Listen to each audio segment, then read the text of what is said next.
Okay, up for sale is my 1966 Tornado. I've had it for about 10, 11 years. It's really dusty. Cleans up pretty well. It's not all rusted out. I mean, there's a little like chip here and there, a little bit right there. Do a little bit of a touch-up. If you got a shop, a little paint shop, or tools do it, it wouldn't be too hard. A little touch-up there. Wait, no, that's dirt.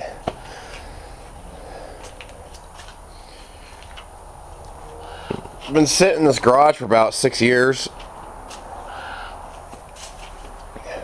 I used to drive it around a lot until one day the oil started leaking slightly from the motor. Then I started hearing tick, tick, tick, clunk, clunk. And then I turned it off, and then I had to tow it back to my house. And after that, I'd start it up now and then, and it still clunks. It's not that bad, honestly. I have a set of the main bearings to go with it. What happened was I tried to get the motor out. I got everything done, but I couldn't get the bolt. I have this kind of lift, the cherry picker. And with how long the nose is versus where the motor's at, I couldn't really reach it, and it was just, I couldn't reach the motor just right. So I just gave up on pulling it, and then I had a million other car projects, and I got more out back, and I'm doing real estate and heavy operator stuff, and I have so many things going on in my life. This is not realistic. It's just been sitting, so.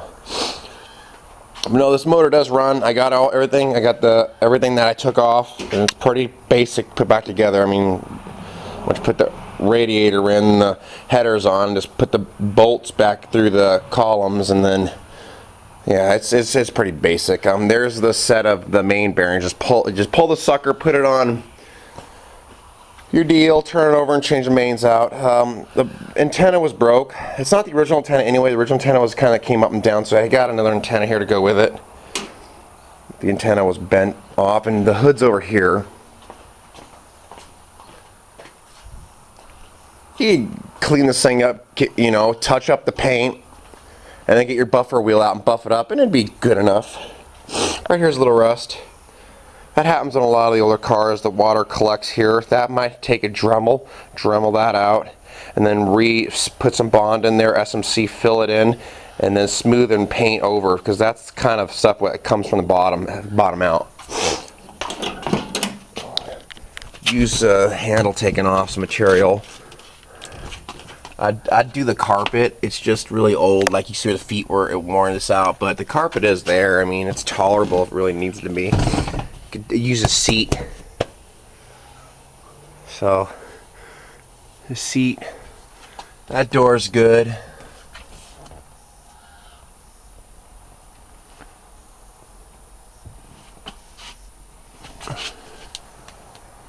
I have the other visor. It's in the back.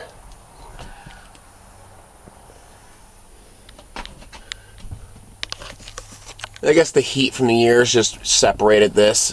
You get some glue and just glue it back down. They'll come out. This is a little different situation. That's going to take probably stitching from here.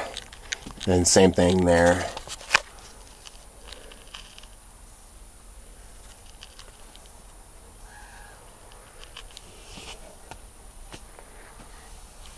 It's missing the little panel here.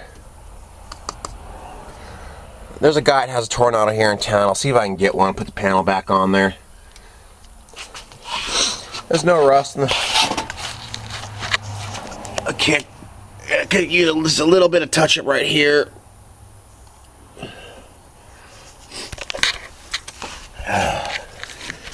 It's not all rusted out, though. I put 2 cherry bombs on it. Like the exhaust was $600. But it's both independent exhausts, and they're both 21-inch cherry bombs. And when I originally got the car, the motor wasn't running, and I took it to Lloyd's Automotive in Coeur d'Alene. I got the paperwork. I'll have to dig it out. I put like $5 grand into the motor. that did the heads, everything. It was resurfaced heads, head gaskets, the carburetor. They painted the motor. I mean, the whole damn thing was done. And I drove it around very little. I probably have less than 200 miles on it since I got it back in 2006. And I just drive now and then down Coeur d'Alene, 2nd Street's right where the beach sat, and it was kind of fun. I ended car shows, and I was barely drive the sucker. And yeah, I put big bucks into the motor, and it ran really well. So I was taking it one day on the highway to a place called Silver Mountain, which is a snowboarding resort, and at high speeds, 3-speed trans. I don't know what was going on, but all I know is hearing that tick and clunk, and then I turned it off and had it towed back.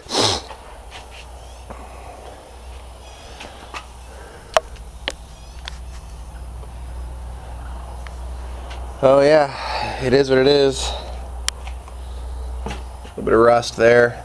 A little bit of rust, little kind of rust spots. It's going to need some finger sanding and some fogging, some paint, and cleaning up. And it's dirty. She needs to be cleaned up. Like I said, it's been sitting for 6 years, and I don't know. It's all here. It's all here. So put it in your shop. Get out your little tools. You know, clean up these rust spots. Fill, paint, Dremel. Other side too, and then get some filler, Bondo it and smooth it out, paint, fill. Oh, buffer down, and you got to pull this motor, turn her over, put the bearings in it, put it back in. I got the Carter or I got a Edelbrock, either one. The Carter was one that came on. Here's the adapter plate to pull it. Everything is here to put it back together. And you can cruise around. She was a trip car, got a lot of attention. Yeah, that needs to be done there too. These sides need to be done. They a lot of Tornados, a lot of old cars do that. Tornados do that. They collect there. There's a lot of them in this town. There was like 4 or 5 of them, which these are really rare cars. But around here, Montana has a lot of old cars sitting around. A lot of old cars. Like, for instance, you don't see these brats anymore. I got 7 of these things, which Montana's a state back in time. There's a really old wagon. And then I saw it back. But anyways, Montana's a state back in time where economically they never really grown, and people just stored their cars. Grandpas, you know, dads stored their cars, and you see a lot of oldies around here. And there's actually one of these right now at a dealership in an alley. It's all busted down, but it has some parts I might be able to grab for it. Doesn't really need much but that little panel. But anyways, yeah, let me know what you think. You need anything else? A little bit right there.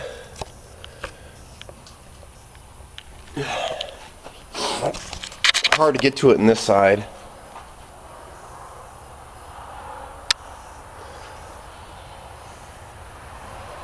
It needs a cleaning. It's a candidate though. I mean, the body's not damaged, the title's clean, it's good to go. I mean, if you want to make some bucks, if you got a shop and you know what you're doing, you're a body guy, you know, you can make an easy $7 grand on this if you fix it up. You probably put about $1 grand into it, if less if you know what you're doing, and you can make huge money on these cars. I see them going for 10 grand all day. Let me know what you think. Okay, have a good one, guys.